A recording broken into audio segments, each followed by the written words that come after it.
The only thing that we are not smart enough to do is take care of our own bodies. We need men in government, not medical professionals, to do that. The closest thing we have to a medical professional in this chamber is Senator Cromer. He's a pharmacist. And I really respect you, Senator Cromer, but I don't want you as my OBGYN.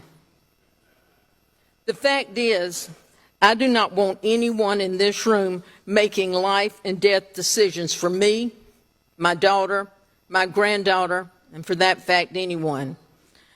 I also do not want the person I choose as my medical professional to stop in the middle of a procedure and request the South Carolina Code of Laws to decide if he can proceed or if he may be committing a crime punishable by a fine or time in prison.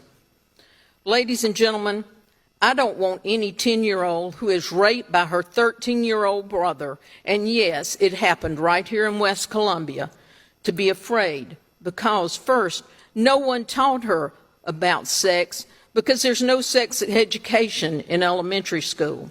She didn't know she was pregnant until she was 6 months, and she was forced to have a baby at 10 years old.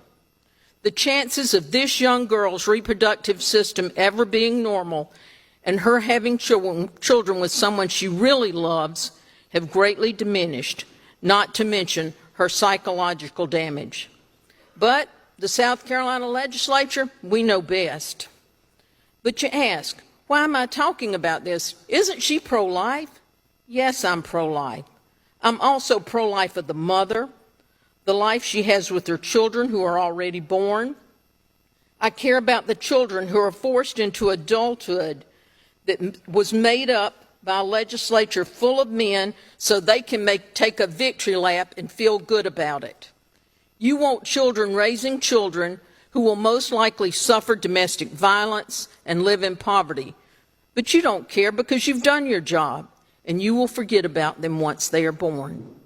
You will fight my legislation on foster homes and adoption. You will not support legislation to stop sex trafficking and pornography. You will not support my legislation for free meals for all children in schools.